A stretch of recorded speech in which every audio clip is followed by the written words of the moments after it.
Manejo quirúrgico de las colestasis obstructivas y lesión quirúrgica de la vía biliar. Ahora vamos a escuchar al doctor Luis Saroto, que es profesor titular de cirugía de la UBA y jefe del departamento de cirugía del Hospital de Clínicas. Bueno, perdón por la demora, doctor, y muchas gracias por acompañarnos en el curso superior. No, por favor, un gusto para mí estar con ustedes, así que vamos a ver si puedo compartir. Ustedes me habilitan a compartir, ¿no? ¿Cuánto sea de hora? Ya. Ya está habilitado, doctor, sí. A ver, Ahí estamos viendo su pantalla. ¿esta cuál es? No, vamos a la otra. No, señor, rápido, rápido, rápido, la moto, bien, un rato. Yo les pido que a los alumnos que por favor se muteen si es que van a hablar, a veces se les puede disparar. Si no, lo cancelamos directamente desde nosotros. ¿Te parece, Sofi? Sí, ahí lo cambié. Bueno, yo les cuento que he compartido mucho con Zagalski esta charla, que nos divierte mucho. Y yo voy a tratar pues son dos temas muy largos, voy a tratar de resumir cuál es mi pensamiento basado un poco en la evidencia, pero también en mi experiencia personal. Yo tengo más de 5.000 ColeLab hechas, así que, como decía Dudy, él vio todo y en ColeLab yo creo que también, no tanto en el hospital, sino porque, bueno, aparte soy el jefe de cirugía de una obra social con 2 millones de afiliados, y bueno, eso te hace tener en algún momento operar vesículas de Amares. Entonces eso te trae un poco de todo. La realidad es que la coleritiasis es mucho más frecuente de lo que uno cree, pero las sintomáticas son muy escasas. Entonces, los cirujanos que nos son derivados estos pacientes, entendemos que es una problemática que debemos atender, y mucho, ¿no? Son la causa más frecuente de obstrucción de vía biliar, aunque nos asuste ver a los pacientes amarillos, siempre seamos positivos, pensemos que es por un cálculo y no por un cáncer, y la incidencia es del 3 al 16% de los pacientes con litiasis vesicular, y uno lo podría clasificar en litiasis primarias o secundarias. Y la litiasis residual entra en ese grupo hasta 2 años después de una colecistectomía, o sea que muchas veces los cirujanos no nos enteramos de que tenemos pacientes y que hemos dejado cálculos por no hacer una colange en un paciente de alto riesgo. Entonces sabemos que las litiasis primarias tienen relación básicamente con enfermedades como la hemólisis, la cirrosis o el alcoholismo, y las secundarias, que es la más frecuente sin duda por el pasaje a través del cístico de estos cálculos. ¿Cómo los estudiamos? Detección precoz. Yo he pasado por diferentes etapas en mi vida, de cuando operábamos 10 vesículas por día, hago 10 colangios intraoperatorias, y es una forma también de irradiarte y de temer y de prolongar el tiempo quirúrgico, por más que uno lo tenga muy aceitado y operemos a 2 quirófanos y tengamos al radiólogo en quirófano. La realidad es que hoy en el mundo la colangiografía intraoperatoria ha pasado a ser un estudio selectivo y no sistemático en la mayoría de los centros de alto volumen. Entonces, sin duda que la anamnesis, el género femenino y la edad mayor de 70 años es el primer dato importante que tenemos que tener en cuenta para ser paciente de riesgo de litiasis coledociana. Y bueno, en el laboratorio la FAL es sin duda el elemento más sensible, las transaminasas y la elevación de la GDT y las 5 nucleotidas son mucho, mucho más raros, ¿no? Yo a la FAL personalmente le doy mucho valor. Y a los antecedentes de transaminasas elevadas en momentos en que se tiene dolor, si bien se pueden estar asociadas a una colecititis aguda, nos tiene que hacer pensar de que puede haber un pasaje de cálculos.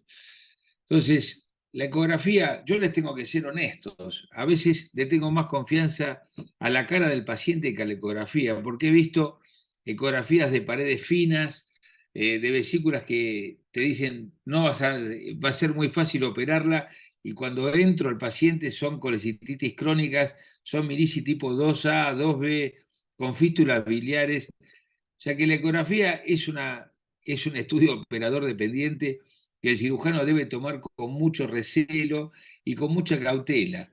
La tomografía computada para la litiasis coledociana no tiene demasiado sentido, excepto para hablarnos de dilatación de la vía biliar intrahepática. Sin duda, la colangioresonancia es el estudio gold estándar, con un costo considerable. Hoy nos habló Dudy mucho de la colangio retrógrada y la colangio transparito hepática. La econdoscopía creemos que está ganando un lugar, sigue siendo un estudio, a pesar que se haga en el Hospital de Clínicas desde hace varios años, un estudio difícil de llevar adelante porque la anestesia eleva muchísimo el costo de la econdoscopía. Y hoy la fluorescencia de vía biliar es un aporte nuevo en el intraoperatorio, sin irradiar, sin inyectar sustancias yodadas para ver si podemos detectar litiasis colosiana. Como decíamos en la ecografía, entonces es una sensibilidad muy baja para la detección, menos de entre el 60 y el 70%, es operador dependiente y uno le daría más bolilla a la dilatación de la vía biliar que a encontrar cálculos en la vía biliar. Ahora, también tengamos en cuenta que los pacientes añosos tener un colédoco de 8, de 10 milímetros no significa que sea patológico porque es algo que es habitual en los pacientes a medida que corren los años. Y sin duda también en los colecistectomizados porque aumenta la presión intracanalicular en la vía biliar extrahepática. La vesícula, que actúa como buffer de presión de la vía biliar, hace que esa presión de la vía biliar aumente. Por eso también es muy común que un paciente asintomático después de la colecistectomía se ponga amarillo y rápidamente, a las primeras 24 o 48 horas postoperatorio, porque al sacar la vesícula, el cálculo que estaba en la vía biliar, rápidamente aumenta la presión y se enclava en la papila. Lo cual hace que el cirujano se ponga muy nervioso porque lo primero que uno piensa cuando un paciente operado de vesícula se pone amarillo es que tiene una lesión quirúrgica en la vía biliar. Por eso cuando es un cálculo es como tomarte un lexotanil de 6 miligramos. Entonces, como recién decíamos, la tomografía solamente nos habla de la dilatación de la vía biliar y la colangioresonancia, que es, sin duda, frente a una alta sospecha de litiasis colosiana, tiene una sensibilidad y una especificidad que está por encima del 90% y nos va a permitir tomar la decisión si tratarlo antes, tratarlo intro o tratarlo después de la cirugía de vesícula. Entonces, como esto no me voy a extender porque Dudy realmente ha hablado muchísimo sobre el tema, lamentablemente también uno en la carrera ha visto por endoscopistas expertos la muerte por perforación. Hace 15 días tuve que operar a un paciente post-papilotomía endoscópica que terminó falleciendo con derrame pleural biliar bilateral. O sea que los estudios invasivos, uno cuenta los éxitos y desgraciadamente nunca le gusta hablar de Waterloo, pero las cosas pasan. Entonces, yo considero que es fundamental la indicación del procedimiento. Cuando un procedimiento está bien indicado, la posibilidad de que haya complicaciones es mucho menor que cuando uno sobreindica un procedimiento, aunque sea mínimamente invasivo. Y más allá de la indicación, por supuesto que son procedimientos operador dependientes. Yo soy un amante de la colangio retroendoscópica, de la papilotomía, porque nos ha salvado la vida a los cirujanos durante mucho tiempo. La tasa de éxito terapéutico según el operador puede ser muy alta, pero hasta en los mejores lugares tenemos problemas. La pancreatitis creo que ha pasado a ser un problema muy manejable. La hiperamilasemia con el dolor ya no nos da miedo, pero yo nunca operé una hemorragia, pero sí lamentablemente observé en los últimos 3 años bastantes pacientes intrahospitalarios y extrahospitalarios con perforaciones, con ventanas duodenales y con complicaciones retroperitoneales graves. Yo creo que uno de los temas que tiene la colangio retroendoscópica en el manejo de la litiasis colosiana es que la curva de aprendizaje uno cree que es corta y no. La curva de aprendizaje para una endoscopía de este tipo es muy larga. Entonces, formar un endoscopista en papilotomía que esté bien formado, con un índice de complicaciones aceptable y una mortalidad aceptable, no es una cuestión que se logre en muy poco tiempo. La econdoscopía tiene la ventaja que la curva de aprendizaje también es grande, pero el daño que produce es menor, porque no se mete en la papila, porque no hurga en ese sentido. Simplemente es diagnóstica y nos permite, en un diagnóstico también diferencial, ver si es una litiasis o un tumor periampular y en el mismo momento también hacer diagnóstico a través de la biopsia, si eso fuera necesario, porque muchas veces esa obstrucción no es por adenocarcinoma, sino que es por tumores neuroendocrinos o por otra patología, que la econdoscopía nos puede hacer un diagnóstico histológico. El costo es alto, no por el endoscopista, no por el equipo, que una vez que uno lo tiene lo amortiza, sino porque esto amerita una sedación importante. ¿Qué es la fluorescencia? Esto lo cuento porque esto es algo nuevo.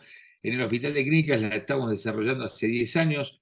Somos uno de los pioneros mundiales en esto y ya tenemos convenio con varios hospitales de Estados Unidos, con trabajos cooperativos. El verde indocianina es una sustancia que se excreta por vía biliar, que se usa hace más de 60 años para estudios de retina, y se vio que al ser inyectada por vía endovenosa, esa excreción biliar nos permite tener antes de la disección, antes de hacer absolutamente cualquier maniobra sobre la vía biliar, nos permite tener una visión del conducto cístico, de la vía biliar principal, y ahora con los nuevos aparatos también de la arteria. Nos permite identificar la arteria hepática, la arteria cística, y como ven, esta es una forma que nos permitiría, hasta al menos hoy, una guía, ¿no? Un Waze de por dónde tenemos que ir para disminuir la tasa de lesiones de vía biliar.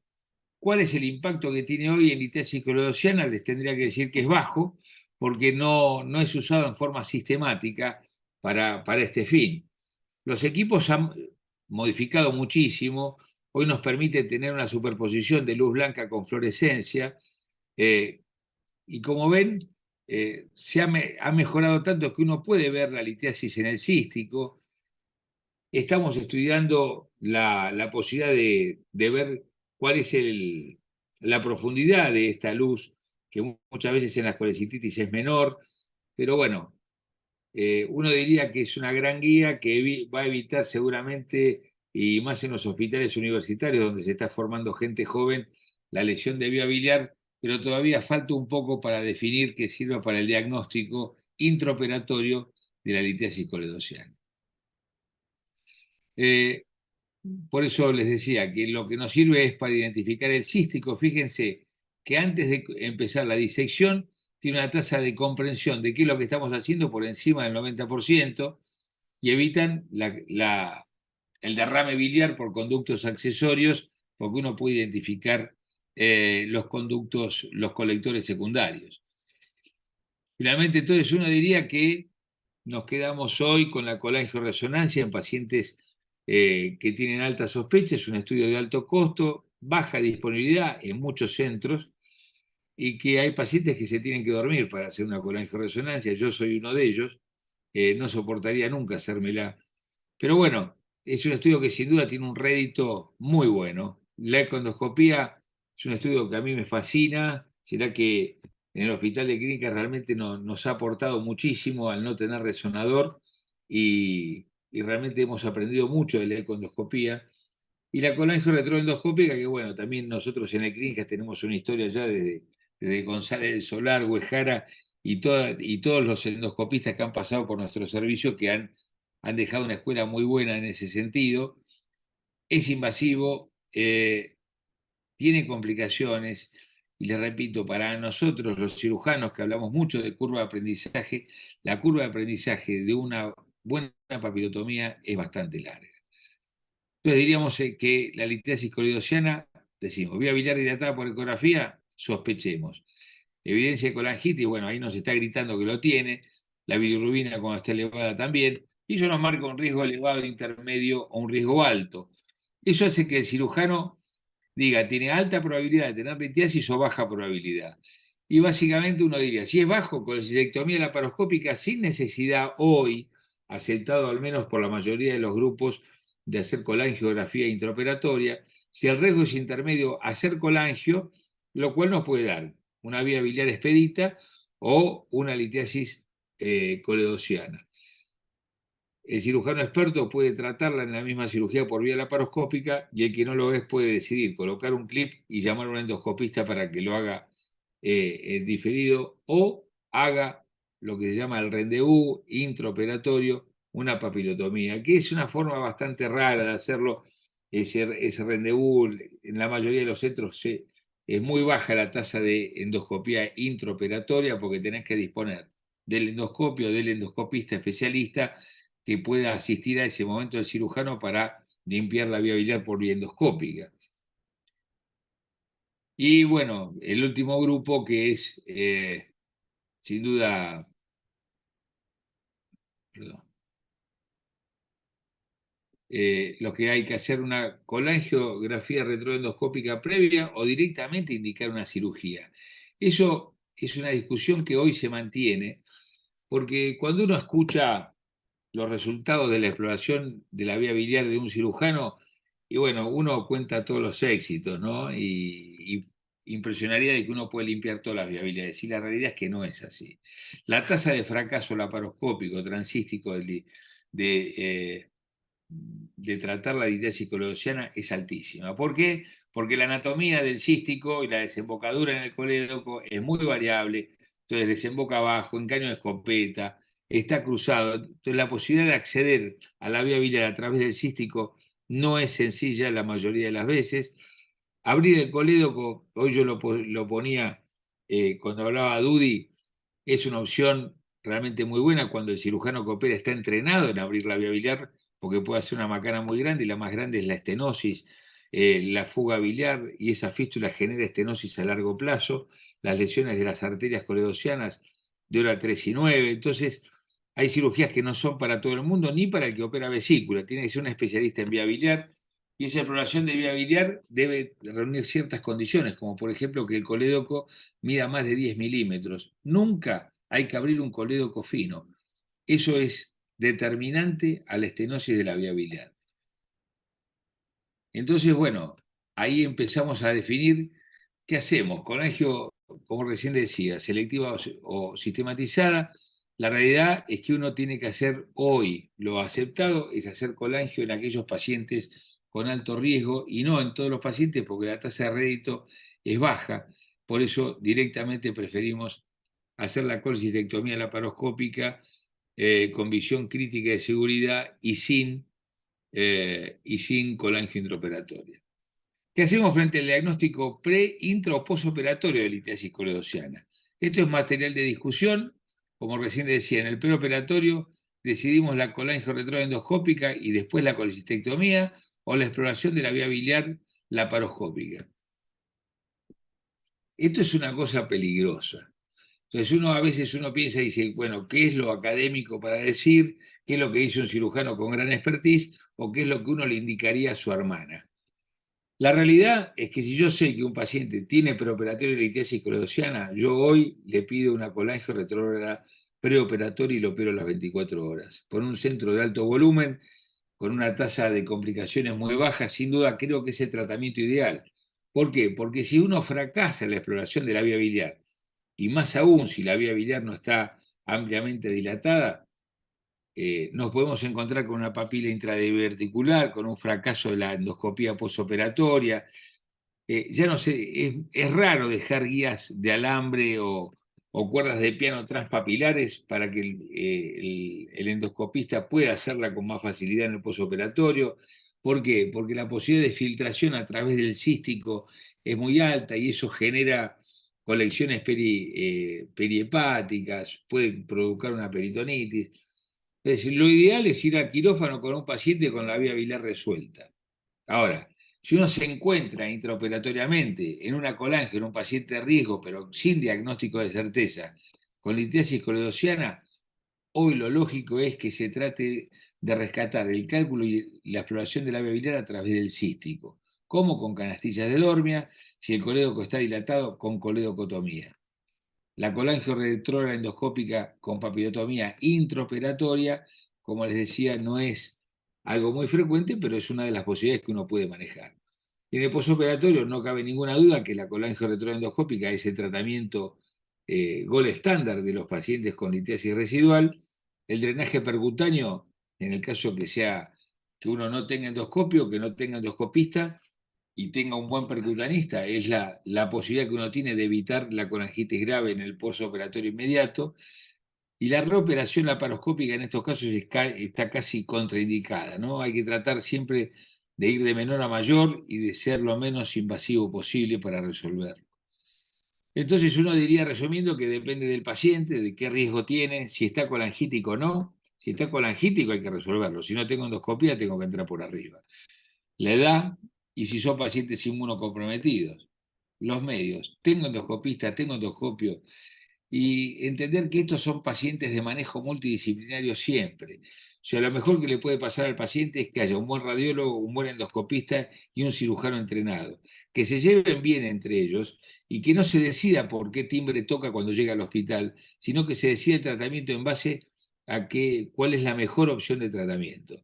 Tenemos buenos cirujanos, buenos endoscopistas y tenemos todos los medios, seguramente vamos a encontrar la mejor alternativa terapéutica que si uno puede en un tiempo quirúrgico resolver la vesícula y resolver la vía biliar, sin duda que es el tratamiento de elección, pero el tratamiento quirúrgico endoscópico, sea pre, intra o posoperatorio, tiene una vigencia muy actual y no hay que sentirse mal, el cirujano no tiene que sentir un fracaso terrible porque no lo pudo resolver. Estos son muestras de pacientes que hicimos endoscopías intraoperatorias. A veces es más fácil esto hacerlo en un hospital que en la práctica privada, ¿no? Si uno está en un sanatorio, tener esta posibilidad es realmente muy vaga.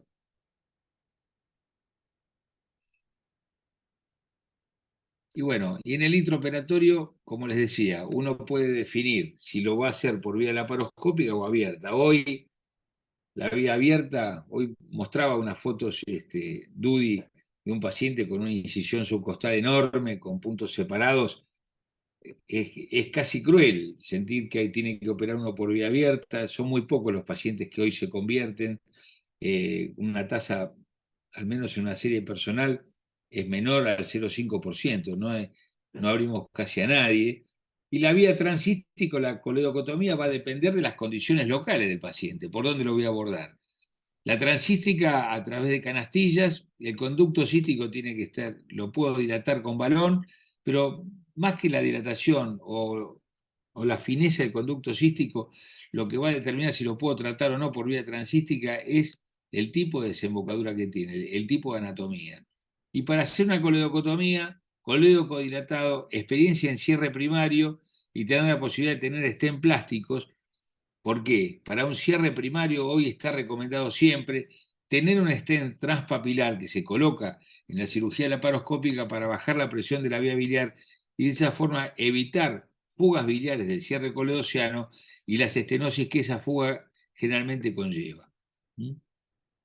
Entonces, detección preoperatoria, le hago una retrógrada y después la colecistectomía laparoscópica o hago todo en un caso. Es un poco una decisión que toma uno en el grupo donde trabajo.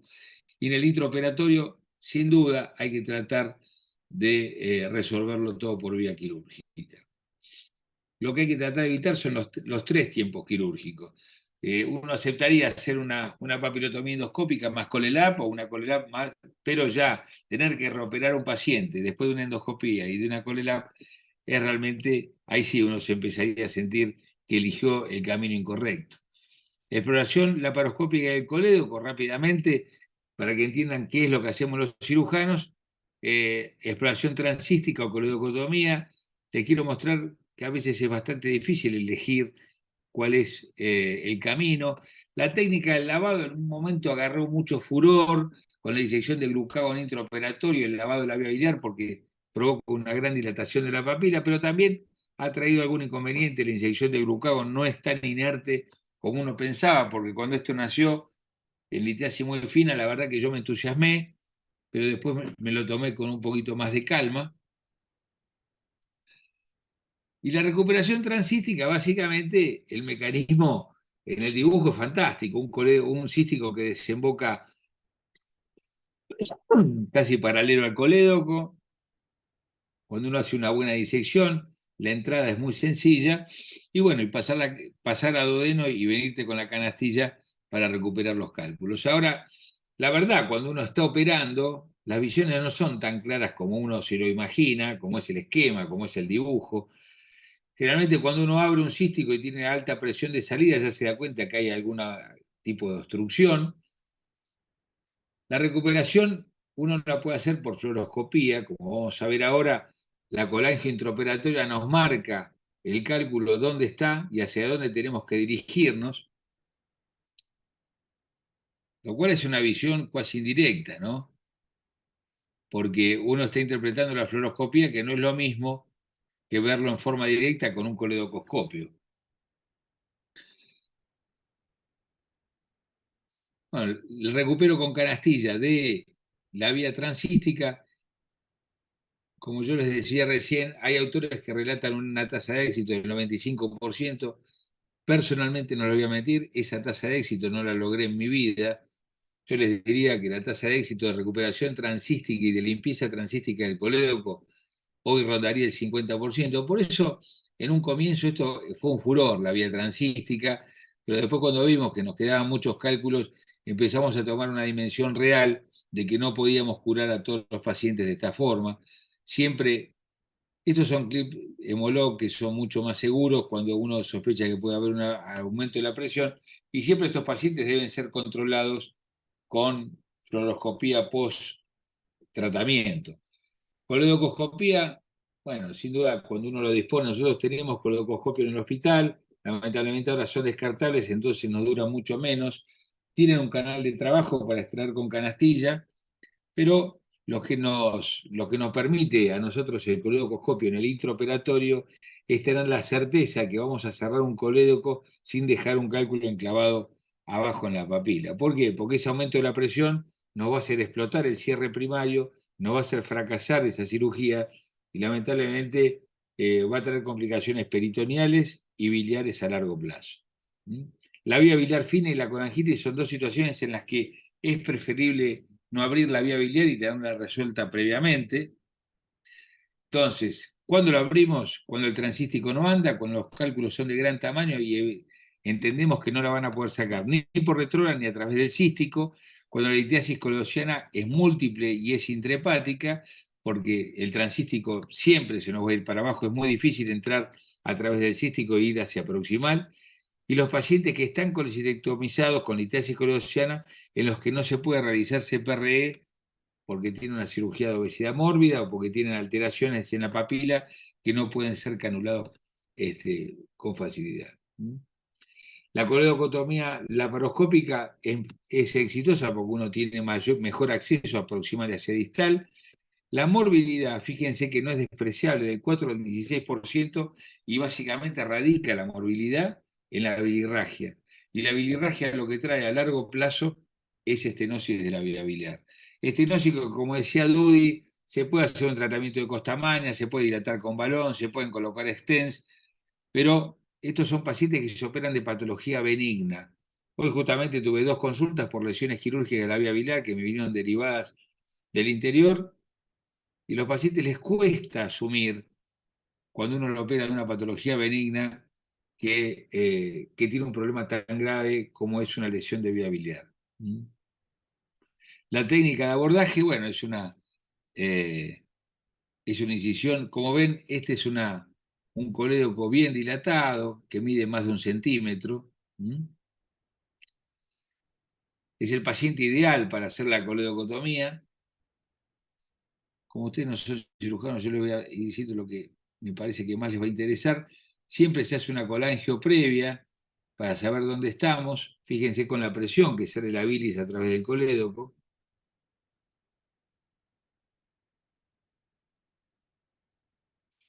Y una vez que tenemos canulada la vía biliar, que tenemos algún mapa de la anatomía, comenzamos a trabajar los cálculos a través del orificio más pequeño que uno logre. Por supuesto, cuando vemos que no sale la canastilla porque el cálculo es de gran tamaño, vamos abriendo la vía biliar en forma longitudinal hasta el tamaño que nos permita sacar el cálculo.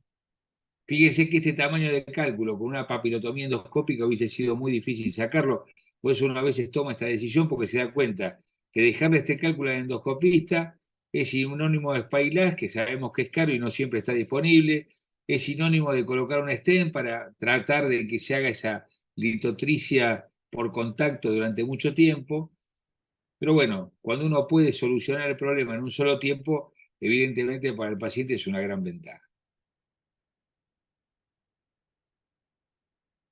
Eso era un molde de cálculo de colédoco.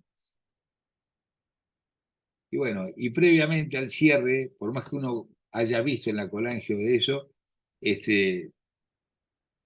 se debe hacer una buena colangio. En este caso en particular, este es un cierre con tubo en T de Kerr, no fue un cierre primario.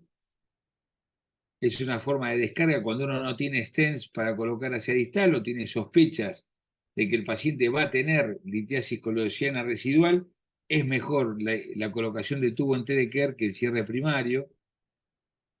Creo que en este caso no había disponibilidad de coledocoscopía y por eso frente a la falta de coledocoscopía se prefirió la colocación del tubo de Kerr, que en algún momento también fue demonizado, ¿no? Y el tubo de Kerr ha salvado muchísimas vidas. Y es una alternativa de tratamiento frente a estas circunstancias, ¿no? Bueno, recordar a Mirici, uno de los argentinos más famosos, junto con Favaloro, que es citado por la bibliografía internacional hasta la fecha, desde el momento que describió la anatomía de la vía biliar. Esto es un ejemplo del cierre primario de colédoco, que nosotros al menos tenemos como condición para el cierre primario de colédoco la posibilidad de hacer coledocoscopía. Acá tenemos en la colangio pre la dilatación de la vía biliar y los cálculos. No se podía abordar por vía transística por la anatomía, porque como vieron ustedes era un cístico muy largo. Entonces a través de la coledocoscopía sacamos el cálculo que se veía en la colangio y después el control hacia proximal y hacia distal con buen pasaje hacia duodeno nos permite hacer un cierre primario con seguridad de que no te dejamos alta presión en la vía biliar, con una menor tasa de complicaciones, que es la que les decía, la bilirragia, ¿no?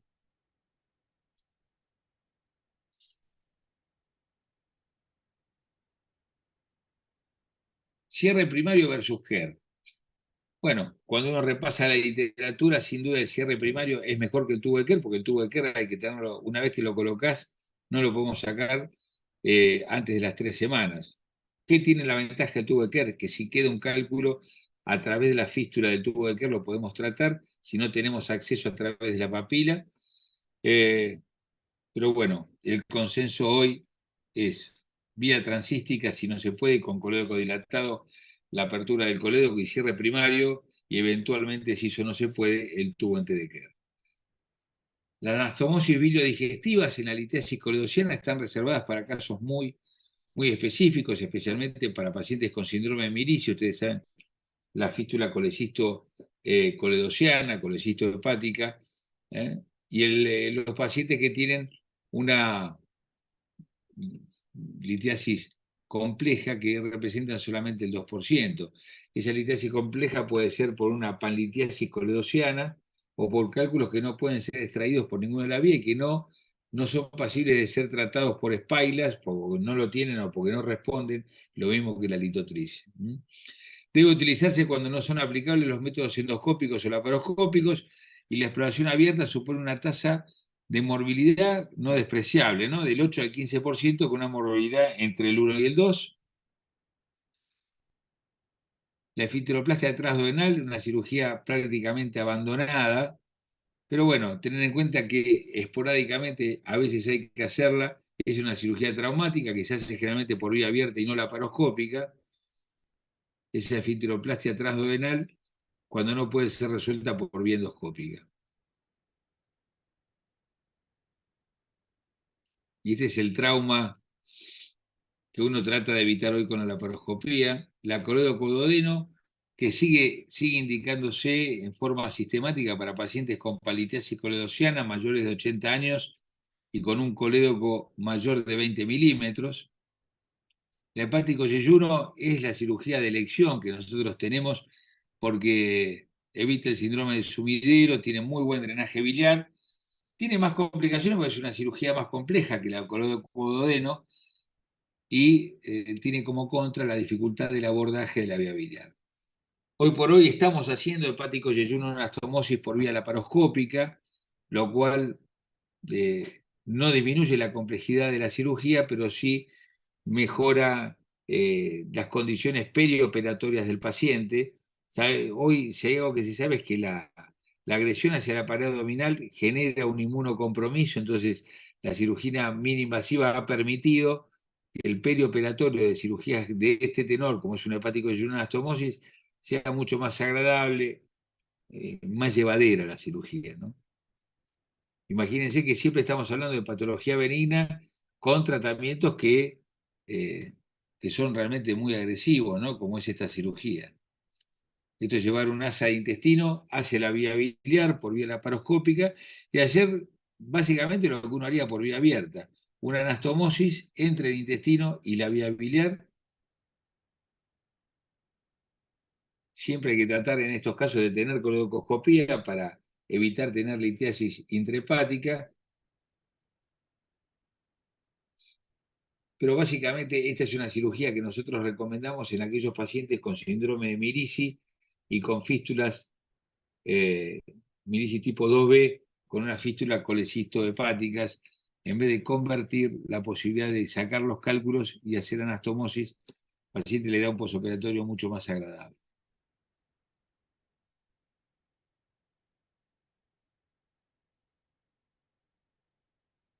Y así queda finalmente conformada la anastomosis, y esto es fijar el asa arriba para que no traccione. Esto es la forma tradicional de hacerlo, no siempre se puede hacer por vía laparoscópica, a veces a través de un drenaje transparito hepático hay que hacer un hepático yeyuno anastomosis. Para resolver un paciente que empezó por vía laparoscópica, que uno encontró una fístula biliar con una litiasis a nivel del hepático común, con una fístula con la vesícula, no hay otra posibilidad más que convertirlo y hacer una anastomosis. Bueno, sin duda que la litiasis residual, aquella que aparece en el perioperatorio hasta 2 años después de una colelap, la mejor opción es la colangio-retroendoscópica y papilotomía. El manejo percutáneo es un método a realizar ante la falla terapéutica por vía endoscópica. Nosotros tenemos realmente muchos pacientes tratados por vía percutánea. La cirugía solamente se indica donde fracasan los 2 tratamientos, donde no se pueden llevar los cálculos hacia la luz del intestino, y el hepático yeyuno, la coledocodeno, son opciones a considerar, pero con una mayor morbilidad por ser un tratamiento mucho más agresivo, ¿no? Tratamiento percutáneo, bueno, a veces a través del tubo de Kerr, como les decía, cuando fracasa la extracción intraoperatoria, la exploración de la vía biliar a través de esa fístula nos permite a nosotros tratar esos cálculos. Fíjense, es un varón de 63 años con una colangioresonancia con adenomiosis, litiasis múltiple y dilatación de la vía biliar. Se hace una colangio-retrógrada con una panlitiasis coledociana, papilotomía, extracción de cálculos y una colocación de un stent plástico. Que esos stents muchas veces, la colocación de stent, nosotros lo vemos que terminan rompiendo el cálculo y se puede extraer con mucha más facilidad. El paciente seguía asintomático, se hace una colecistectomía que hay que convertirla con coledocotomía y colocación de tubo de Kerr. Era una vesícula esclerotrófica con síndrome de Mirici, con una compresión extensa del colédoco y múltiples imágenes negativas. Se coloca el tubo de Kerr. Lamentablemente, esto fue una cirugía que se tuvo que hacer por guardia, un cirujano con no tanta experiencia, donde ven que tenemos el stent más el Kerr, o sea que teníamos un abordaje endoscópico más el abordaje de la pinza. A través de la fístula se intentó sacar los cálculos con estas pinzas, que son las clásicas pinzas de Mazariel, otro argentino que las desarrolló en el Hospital Fernández, lo cual fue imposible, y después se terminó tratando. Se sacó el tubo de Kerr, se dejó una guía de alambre, se dilató, y a través del trayecto fistuloso del tubo de Kerr se pudieron extraer todos los cálculos residuales, y hasta se pudo extraer el stent que tenía colocado por vía endoscópica. Y acá vemos un control posterior donde quedó la vía biliar limpia de cálculos, y acá el transparito, este conducto que se sacó el drenaje 2 meses después, pero a través de este orificio se pudo tratar toda la vía biliar. Esto es lo que hablamos un poquito de tener un equipo multidisciplinario, que si no podemos ir por arriba, podemos ir por abajo, podemos hacer cirugía a veces y más en los terrenos donde uno trabaja, ¿no? En los hospitalarios se rompe el endoscopio y tenemos la posibilidad de hacerlo percutáneo, y si se rompe el percutáneo tenemos la posibilidad de hacerlo endoscópico. Creo que ese trabajo multidisciplinario es lo que le da al paciente la mejor opción. Bueno, recién hablábamos, este es un caso clásico, dolor, ictericia de piel y mucosa, ecografía con un hígado con ecogenicidad conservada, vía intra y extrahepática conservada, un colédoco fino, con microlitiasis en la vesícula biliar. Nada, lo único que nos llamaba la atención era la bilirrubina, una LDH alta, colangioresonancia con dilatación y ocupación de la vía biliar por cálculos, levemente ectásica. En esto se mide una vía biliar de 7,2 milímetros, que en la ecografía decía de 4, una imagen quística en el cuello de páncreas, nada importante. Decidimos hacer la colecistectomía laparoscópica con instrumentación de la vía biliar, o sea, ir directamente a hacer toda la cirugía en un tiempo. Abrimos el cístico para hacer la colangia intraoperatoria, sale bilis ya a presión, lo cual siempre nos hace pensar de que hay una obstrucción distal. Para nosotros el mapeo colangiográfico de la vía biliar es muy importante. Precoledocoscopía, saber dónde nos vamos a meter, y acá vemos el hepático izquierdo, el hepático derecho, la entrada del cístico, una anatomía que no traía ninguna alteración anatómica como un hepático derecho desembocando abajo en el colédoco, ¿no? Decidimos hacer la coledocotomía, la salida a presión de la bilis, bueno, y básicamente sacar los cálculos y hacer el cierre primario. Después se completa la colecistectomía. Y esta es la colangio. Una vez terminada la colecistectomía, antes de sacarlo, antes de seccionar el cístico, hacemos la colangio para quedarnos tranquilos que no quedaron cálculos en la vía biliar en el cierre.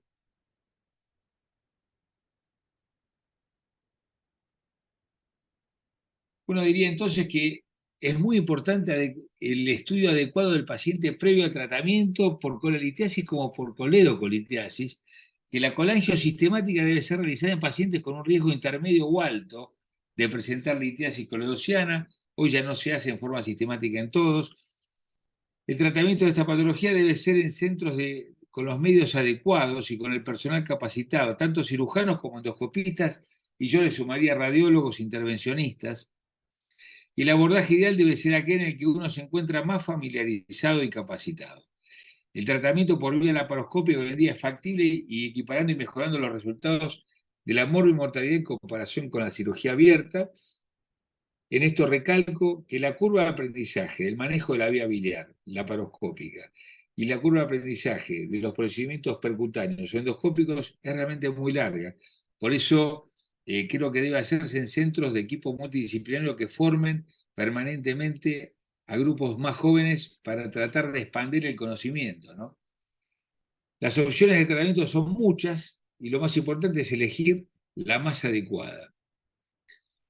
Esto es un poquito, siempre me encanta recordar cómo en Argentina se han logrado desarrollar procedimientos. Esta es la primera cirugía filmada del mundo, que es el profesor Posás en el patio del Hospital de Clínicas en 1898, que trajo a los hermanos Lumière de Francia para filmar la primera filmación científica, diríamos, del mundo. Creo que podemos seguir innovando, como en el caso de la fluorescencia. Tenemos que tener las ganas y no excedernos. Este es otro, un quiste hiatídico, operado en un patio sin guantes, tocando los bigotes, y bueno, y hoy estamos tratando de hacer cosas mejores. No sé si de este punto quieren hablar algo, y si no, les doy 2 o 3 consideraciones de LQ, ya que son las 8 de la noche ya, ¿no? Dale, Sí, Luis, nada más. dale tranquilo con lo del EQ. ¿Esto cómo hago? Cierro esta, dejo de Deja compartir de y comparto compartir, otra vez, ¿no? claro. Para.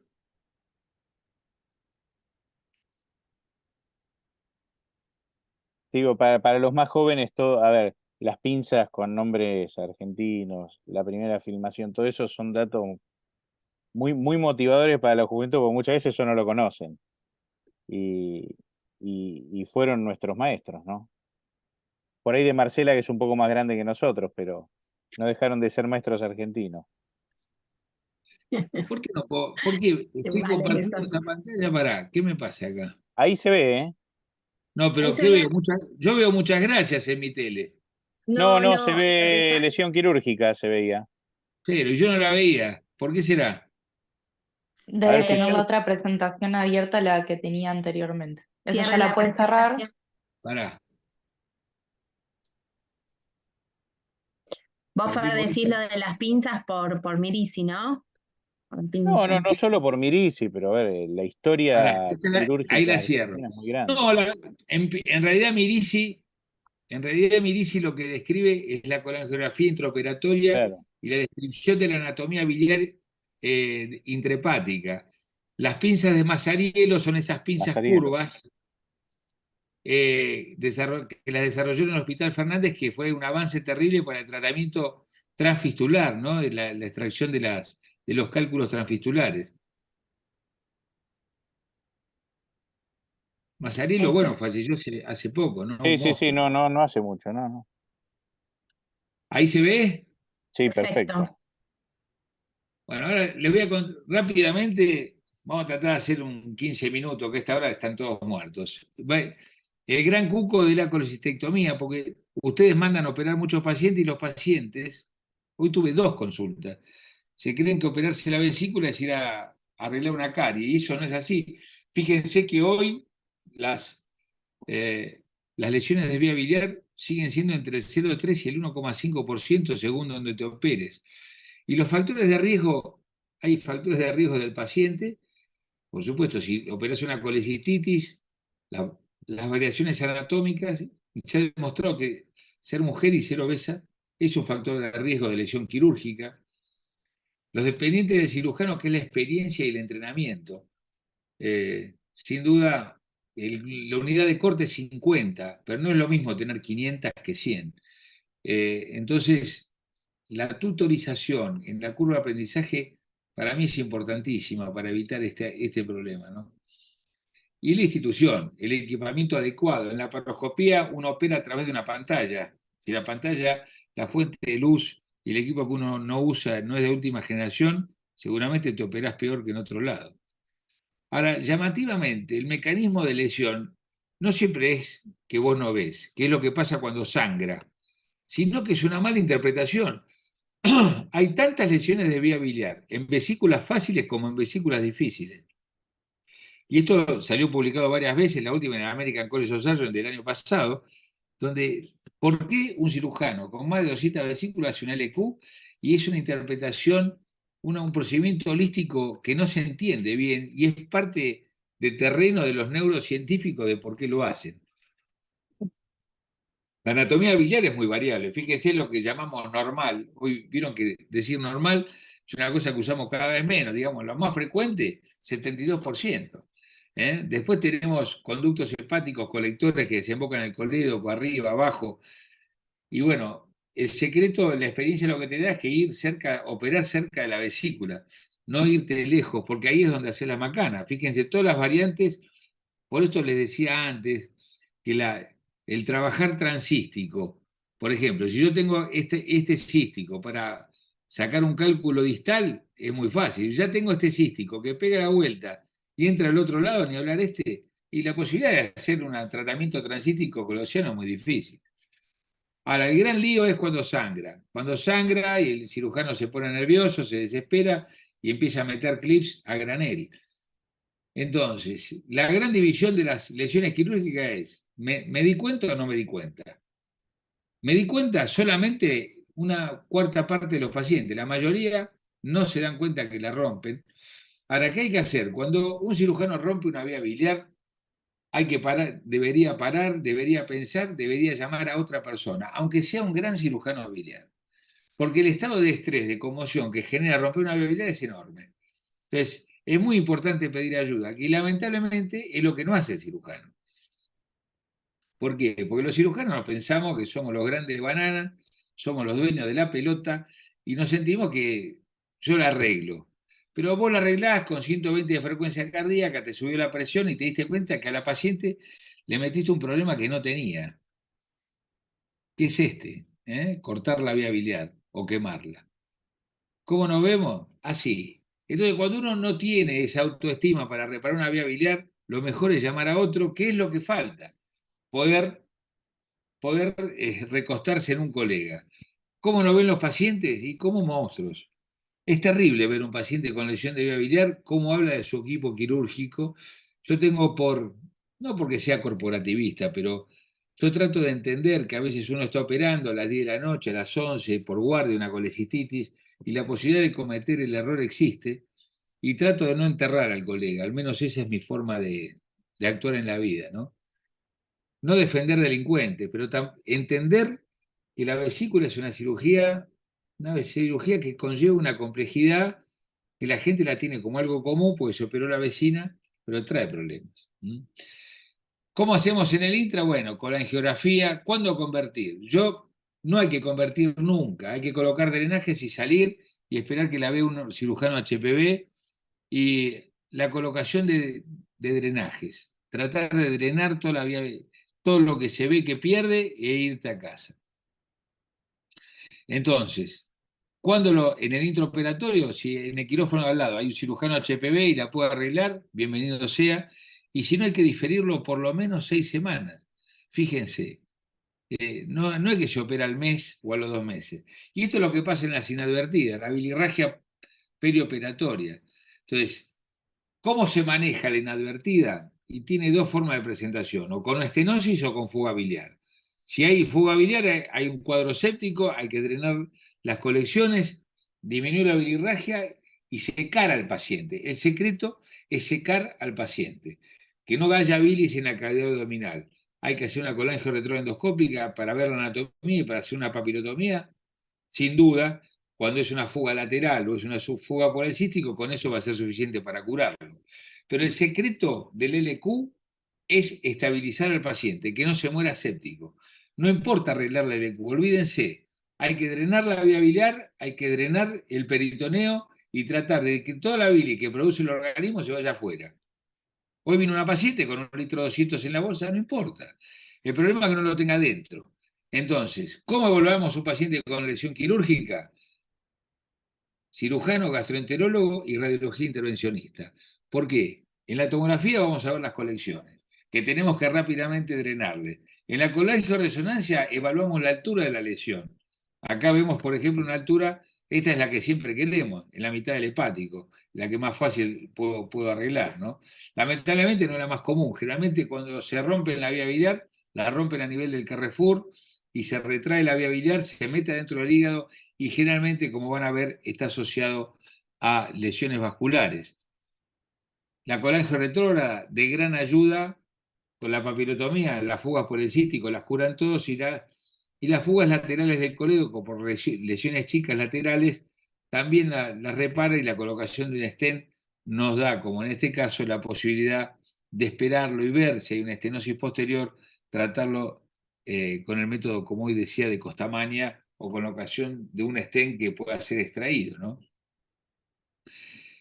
Ahora, cuando hay una disociación de la vía biliar, cuando está cortada, lo que hay que hacer es llamar al radiólogo intervencionista y que venga y coloque un drenaje percutáneo para tratar de derivar la bilis fuera del organismo. Ese es el secreto de que el paciente no se muera. Arteriografía siempre que hay lesiones graves, porque fíjense, hay estudios que hablan hasta de un 60% en lesiones graves de lesión vascular. ¿Por qué es importante saber que tengo lesión vascular? Por la atrofia hepática si se produce, por la imposibilidad de hacer una buena anastomosis baja, porque va a ir al fracaso, porque tengo mala irrigación del colédoco proximal. Entonces es importante saber cuando hay lesión vascular. Fíjense, 32% de lesión de la arteria hepática derecha. Entonces, cuando voy a hacer una anastomosis, recuerden que el colédoco, la porción proximal, se nutre del hígado hacia abajo y la porción distal, hora 3 y 9, de la gastrorenal, de abajo hacia arriba. Entonces, cuando tengo lesión de la hepática, tengo que ir a hacer una anastomosis intrahepática para que quede bien vascularizada. Estenosis de la vía biliar, Esto, tasa de éxito. Cirujano HPV, 90% de éxito, cirujano general, 30%. Es lo que hablamos de que hay patologías que son para especialistas. ¿Por qué? Porque de frecuencia, reparación de vía biliar. Yo en toda mi vida he reparado 123 lesiones quirúrgicas, que es un número que parece chico, pero es muy grande, porque no es una cirugía de todos los días. Entonces, es ideal que estos pacientes vayan a un centro de referencia en esta patología. La reparación inmediata, lo peor que puedes hacer. Reparación, 64% de falla y una tasa de complicaciones del 40%. O sea, reparación inmediata solamente si tenés un especialista al lado. Tiempo de reparación diferido, 6 semanas. Explicarle al paciente. ¿Eh? Todos los resultados son malos. Las complicaciones, las fallas, comparado con el tratamiento diferido. 34% de complicaciones, 24% de estenosis con una mortalidad del 4%. Anastomosis término-terminal de la vía biliar, estenosis casi todo, 66%. Y la tasa de conversión a un hepático yeyuno posterior es cercana al 40%. O sea, no lo hagamos, evitémoslo. Lo peor que puedes hacer, reparación intermedia, 34% de restenosis. O sea, el paciente o lo reoperás intraoperatoriamente por un cirujano HPV o tenés que esperar 6 semanas a que saber cuál es la altura real de la lesión, que se haya retraído lo que se tenía que retraer, estudiarlo vascularmente, haberlo secado, no tener colecciones intraabdominales y tener un mapa de la vía biliar que te permita planificar la cirugía. Porque los errores en cirugía siempre son, yo diría que en todo, hasta en la vida, son tácticos, no técnicos.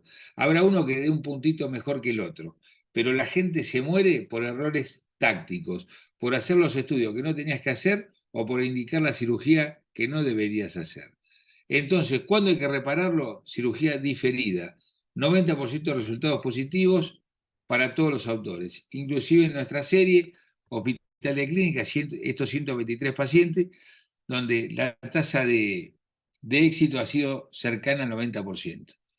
Diagnóstico entonces, clínica y el laboratorio, no vamos a andar mucho sobre esto, pero bueno, en aquellos que tienen estenosis biliar tardía, pedir un 6-9 porque el diagnóstico diferencial de un cáncer de la vía biliar existe.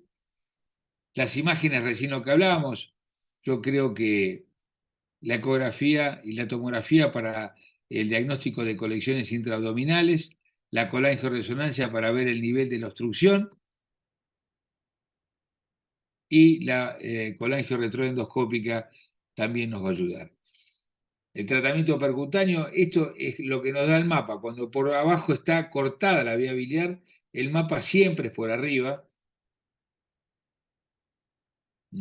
Muchas veces se complementan la colangioretrógrada con el drenaje percutáneo. ¿Por qué? Porque uno de los problemas que tenemos a veces es la mala interpretación de la colangio.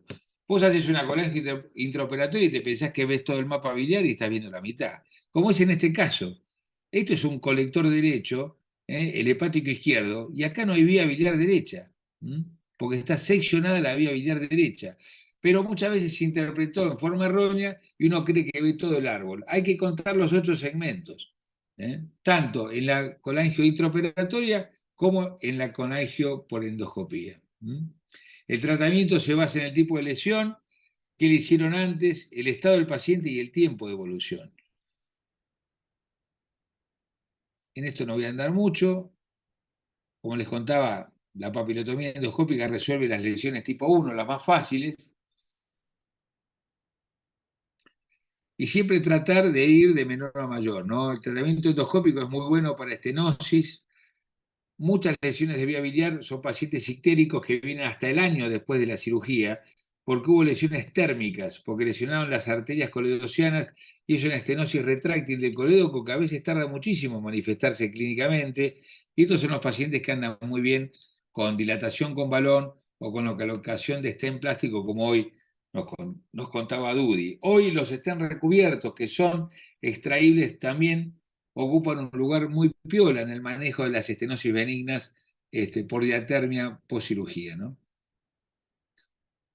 Yo les diría que los resultados son bastante similares y uno hace lo que tiene a mano. Si tenés un buen balón, le haces balón. Si tenés stent plástico, porque no dispones de otra cosa, le haremos el plástico. Y si tenés stent metálico, hoy es realmente es muy aceptado, al menos en los grupos que manejamos estenosis benigna.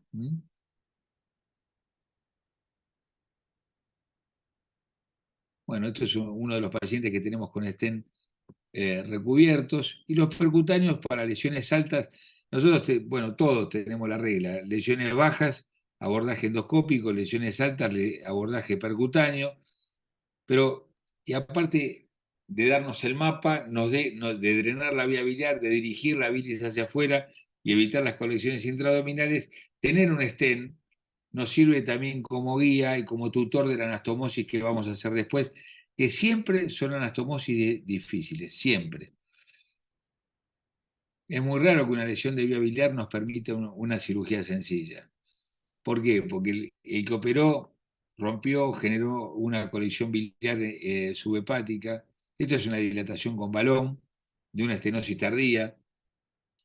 Pero siempre que vamos a operar a estos pacientes tenemos que pensar que es un desafío para el cirujano. La lesión de vía biliar es una de las cirugías más complejas, más difíciles y más desafiantes que tenemos los cirujanos que nos dedicamos a la cirugía HPV. Básicamente porque no es un terreno virgen, porque ya pasó otro cirujano, porque hizo una colección, porque hizo adherencias y porque son terrenos bastante friables, ¿no? Por eso fíjense que la tasa de fracaso de las hepáticos yeyuno en el mejor lugar van del 9 al 25%. Yo diría que la tasa de fracaso de un hepático yeyuno por un síndrome de Mirici o por una duodenopancreatectomía es bajísima, menor del 2%, y en estos casos llega hasta el 25%. ¿Por qué? Porque el terreno que uno opera es un terreno hostil. Este es el caso de un varón de 64 años. Fíjense lo que son las lesiones. Esto es una lesión grabada, ¿no? Son vesículas realmente muy difíciles. Esta es la vesícula, esto es un plastrón vesicular. El cirujano, un poquito imprudente, se mete con el electro y bueno, ese avance con el electro termina lesionando y gravemente la vía biliar, ¿no? El paciente evoluciona con leucocitosis, con alteración de las transaminasas, con elevación de la bilirrubina y con fosfatasa alcalina elevada. Fíjense cómo hay una amputación de la vía biliar.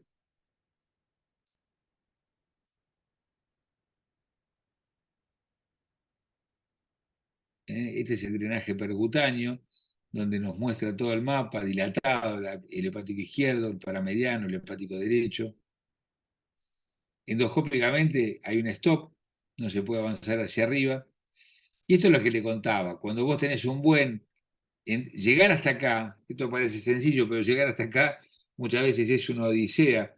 Y yo ya no subo a todos, pero a veces me llaman de quirófano después de 2 o 3 horas porque no encuentran la vía biliar, porque está inmersa esa vía biliar en medio del colon, del duodeno, del intestino delgado, de una gran fibrosis que retrae la vía biliar y la mete dentro del hígado, y hay que ir a buscar la placa iliar y bajar la placa iliar sin lesionar la arteria hepática y la porta que está pegada a la cara posterior del colédoco, ¿no?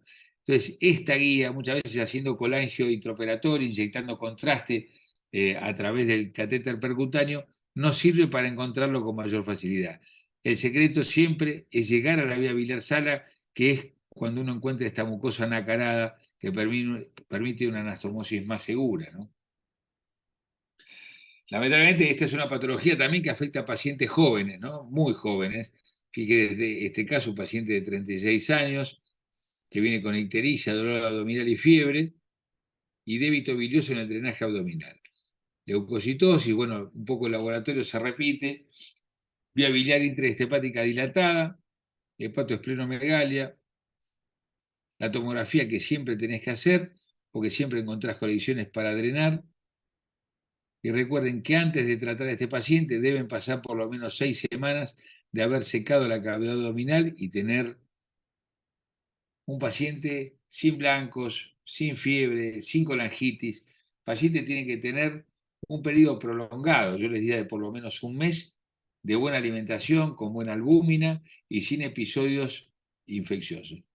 Otro, y para ustedes sin duda, si uno tiene la posibilidad de hacer un ARFI o una biopsia hepática, es mandatoria en pacientes que han tenido varios episodios de colangitis post lesión de vía biliar, porque a veces es increíble cómo rápidamente el paciente desarrolla fibrosis y eso va a tener una implicancia también en el posoperatorio inmediato del paciente, según la reserva funcional hepática que tenga en una cirugía que a veces se prolonga entre 2, 3 y 4 horas, ¿no? Este paciente le hacen la retrógrada, no se encuentra nada, se le hace la fistulografía a través del drenaje. Generalmente la fistulografía del drenaje no da nada, pero cuando pasa el tiempo se establece un trayecto fibroso y fíjense cómo a través del drenaje se comienza a llenar la vía biliar intrahepática. Uno clasifica la lesión para planear cuál va a ser la cirugía. Le hacemos después de eso, fíjense, lesión inflamatoria compatible con esteatosis hepática, no tenía mucho más que eso, y el drenaje percutáneo de la vía biliar, porque lo que vimos era que lo que llenábamos por el drenaje era el paramediano, el hepático izquierdo, y el hepático derecho estaba totalmente desconectado, estaba seccionado. Fíjense qué anatomía rara, ¿no? Porque un hepático derecho que venía paralelo a este paramediano y se unían bien abajo al hepático izquierdo. Por supuesto que esas anatomías raras son las que favorecen la lesión de vía biliar. Mejoró la bilirrubina, mejoró el laboratorio, lo abordamos con un estudio intraoperatorio. Esto yo lo que les decía, uno a veces con una pinza, hasta con el dedo, trata de encontrar, de marcar lo que no se ve, porque es todo un terreno inflamatorio enorme, es una gran masa inflamatoria, pero tratamos de buscar la vía biliar y nos sirve de guía. Y ahí está el drenaje y nuevamente la anastomosis. Estos pacientes al principio, la mayoría, y más si tienen tutorizada anastomosis, son de andar bien. La evolución de estos pacientes uno la debe medir en meses y muchas veces en años. ¿Cuál es el resultado de esa anastomosis? Si se estenosa, si no se estenosa.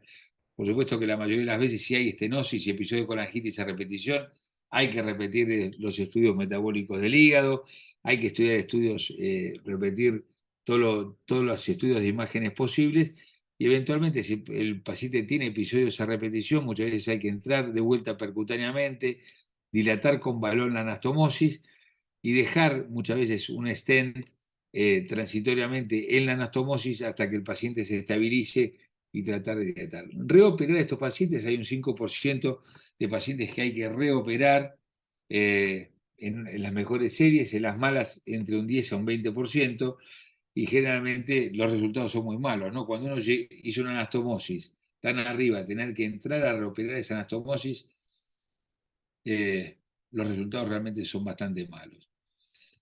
Generalmente uno recomendamos entonces colecistectomía temprana en colecistitis, eso de enfriar al paciente nunca más, tratar de operar lo más rápido que podamos a los pacientes sintomáticos, ni hablar a los pacientes diabéticos o inmunocomprometidos. Operar con 4 trócares, está demostrado que la moda que había surgido del monotrócar no sirvió para nada, no prendió. Entender que el equipo debe pedir ayuda a cirujanos HPV cuando hay problemas intraoperatorios y derivarlos a centros de alto volumen. Un poco lo que le contaba antes, creemos que la fluorescencia en vía biliar, más que la detección de la litiasis clostridiana, va a servir para bajar la tasa de lesiones quirúrgicas de vía biliar, porque antes de cortar, antes de ligar una estructura, la estamos viendo, fíjense que antes de la disección ya estamos viendo el conducto cístico, el conducto colédoco, con luz blanca. Este es el equipo nuevo, el último que tenemos, que tiene superposición de imágenes de luz blanca con fluorescencia. Y realmente, bueno, esto acá te está diciendo, yo soy el cístico, yo soy el colédoco. Ya si lo cortan, habría que decirles que se dediquen a otra cosa, pero creemos, hoy todas las torres de laparoscopía y todos los robots en el primer mundo vienen con fluorescencia, porque realmente se ha demostrado su utilidad y al menos en la serie nuestra nos ha demostrado una capacidad de enseñanza, de aprendizaje y de interpretación que es realmente muy buena. La colangia intraoperatoria se reserva para pacientes con colecistitis por la mayor tasa de de lesión y también de litiasis coloidociana. La cirugía guiada por fluorescencia en la vía biliar mejora la interpretación anatómica, detecta esas variables que no son pocas, el 30%, aumentando la seguridad del cirujano y más que nada aumentando la posibilidad de enseñar mejor y esa curva de aprendizaje hacerla un poquito más segura. El alto porcentaje de fallas en las cirugías realizadas antes de la derivación a un centro de mayor experiencia en cirugía biliar daría al paciente un peor pronóstico. Tengan en cuenta que la tasa de juicios por mala praxis en lesión de vía biliar tiene una incidencia arriba del 30%. Aunque el equipo sea continente, aunque haya buena comunicación, el paciente se fue a operar de una patología benigna y terminó con una patología muy agresiva, que es la lesión de vía biliar. Entonces, lo que hay que hacer es tratar de evitarla. Después resolverla es un tema aparte. Y lo del equipo multidisciplinario, ¿no? Tratar siempre, yo recomiendo a mis cirujanos en mi hospital, cuando hay una lesión quirúrgica en un sanatorio, yo la traigo al hospital, independientemente de la obra social que tenga. Porque el manejo intrahospitalario es mucho más fácil que el manejo sanatorial de los pacientes de tanta complejidad. Bueno, espero no haberlos aburrido y disculpen si corrí un poquito, pero me di cuenta que la hora pasaba y no los quería retrasar demasiado. Está perfecto, Luis. Aparte, esto es de todos los días y me parecía loable que lo des porque nosotros no manejamos esto, por suerte. Nos llegan las lesiones cuando ya están cirróticas para trasplantarlas. Te hago una pregunta que es probablemente la pregunta más simple, pero que todos los días se lo plantean. Y vos por ahí me decís que es más para el gastro o el clínico.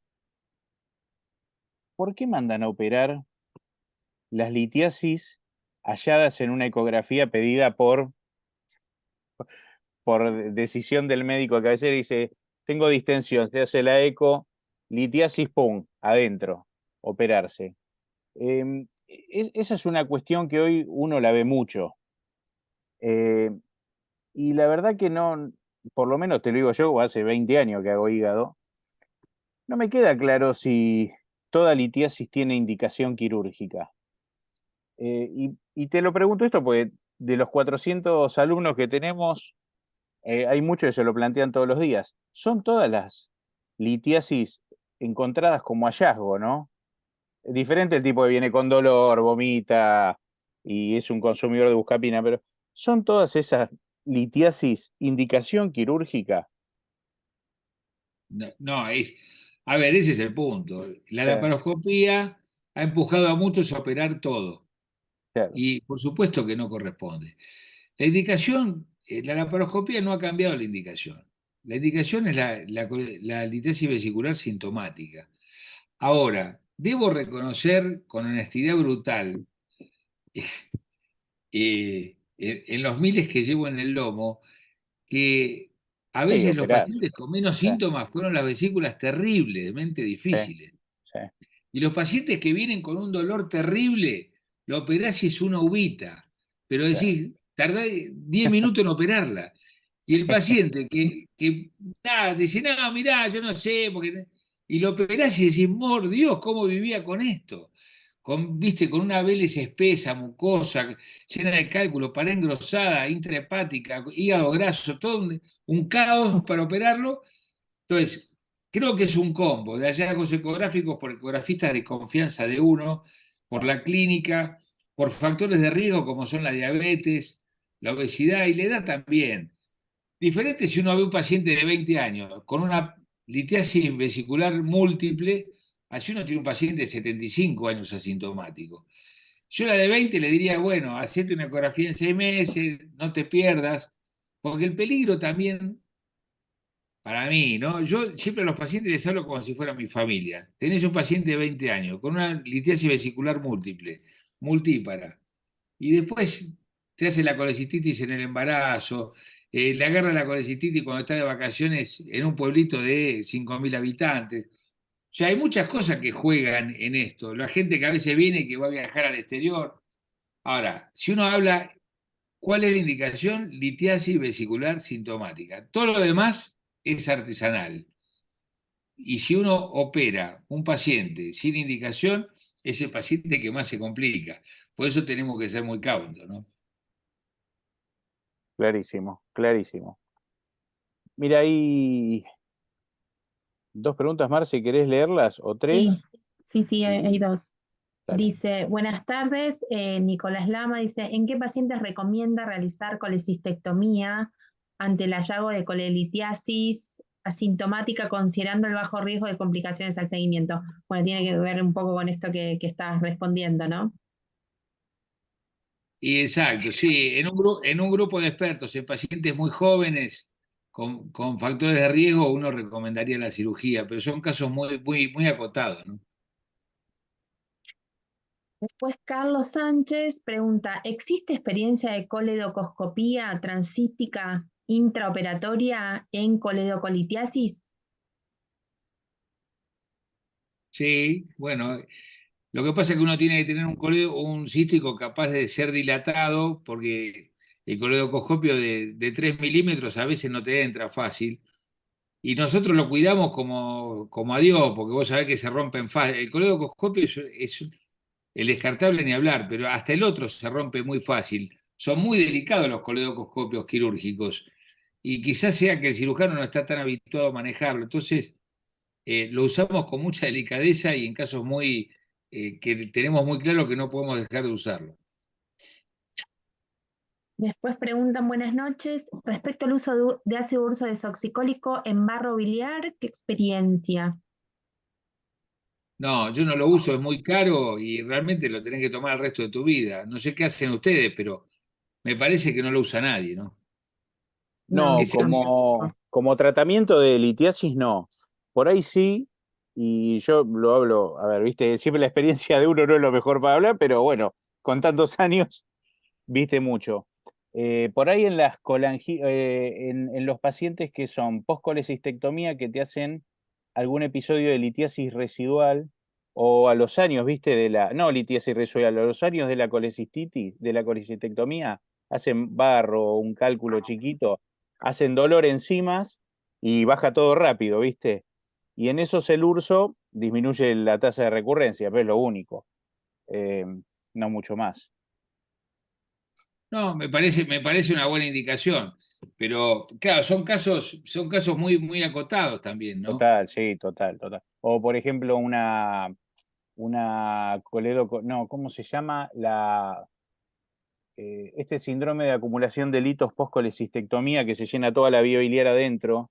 Puta, De ahora la tengo una laguna. panlitiasis. La panlitiasis, por ahí, viste, ponerlo, pero si no, no, No, no, no. y yo, a ver, en las anastomosis biliodigestivas que hacen litiasis de novo, viste, por bilis Claro, litogénica, yo lo uso sí, sin duda sí, también. son esos los Porque casos. nos ha pasado, tenés hepático yeyuno que te hacen cálculos intrahepáticos, ahí sin duda también hay que usarlo. Exactamente. Sí, bien. Y después Claudia Herrera, no entiendo bien la pregunta. Claudia, si vos querés prender el micrófono, pero leo lo que dice acá.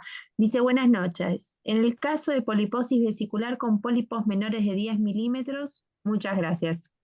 No sé a qué se refiere la pregunta, si en eso estará indicado la La colecistectomía. indicación, me parece, Marte. Lo que está preguntando es la indicación de la colecistectomía en ¿O pólipos no? menores de 10 milímetros. La realidad hoy, pólipos más de 10, cirugía 100%. Entre 5 y 10, factores de riesgo familiares, se charla con el paciente, porque uno, si tiene un pólipo de 7, 8 milímetros, tiene que hacer ecografías al principio trimestrales, por lo menos para quedarse tranquilo. También les voy a confesar otra cosa, la mayoría de los pólipos que yo operé eran cálculos, pero yo diría de 10, 8. Son cálculos pegados a la pared que no se mueven y son interpretados como pólipos. Pero bueno, un pólipo de más de 10 milímetros tiene indicación quirúrgica en todos lados. Yo vi antes que una de las alumnas preguntaba acerca del riesgo de cáncer. Sin duda, si vos tenés un paciente chileno o un mapuche o un paciente boliviano de etnia, hoy ellos lo operan a todos asintomáticos, pero en forma inmediata. O sea, no hay duda. En Chile se operan todas las litiasis asintomáticas, pero en Argentina la verdad que no existe una tasa eh, de incidencia y de prevalencia de cáncer de vesícula que te indique operar a un paciente asintomático. En la Argentina, pero sí en Chile y en Bolivia lo mismo. Y en el caso de los pólipos, ¿haces alguna diferencia entre sexo, en masculino y femenino? No, pólipo más de 10 se opera. También, si tenés un pólipo de 7 milímetros y tienes 75 años, la dejo tranquila. El tema es que te aparezca una paciente de 20 años con un pólipo de 8 milímetros, entre vos y yo, creo que le diría, mira, ¿te vas a controlar el resto de tu vida o te querés operar? Porque lo más probable es que se termine operando. Entonces, el paciente dice, no, espero, listo, espera 3 meses, espera 6, vemos si crece, pero también la angustia del seguimiento de un paciente muy joven es una carga también moral, ¿viste? Por eso a veces el paciente elige el camino más corto. Doctor, confío en usted, sáqueme la vesícula y yo no me siento mal en sacársela, te soy honesto. Pero evalúo la edad, ¿no? Perfecto. No veo ninguna pregunta más. No sé si ustedes ven alguna. No, estamos bien. Estamos de 10. Bueno, Luis, un placer, ¿eh? Un Como gustazo. siempre. Llegamos, Bueno, llegamos para gracias. ver Independiente River. Les mando un Y vos abrazo a sabés que no, todos. a mí no me transmiten River en casa, solo Boca, pero bueno, es un Yo tema soy del personal. rojo. Yo soy del rojo y River nos Ah, tiene de hijos, así que voy sí, a sufrir. suerte. Ayer perdimos nosotros. Les mando un beso Ay, no. grande y gracias. Fue un placer. Chau, chau. Doctor, muchas gracias. Hasta luego.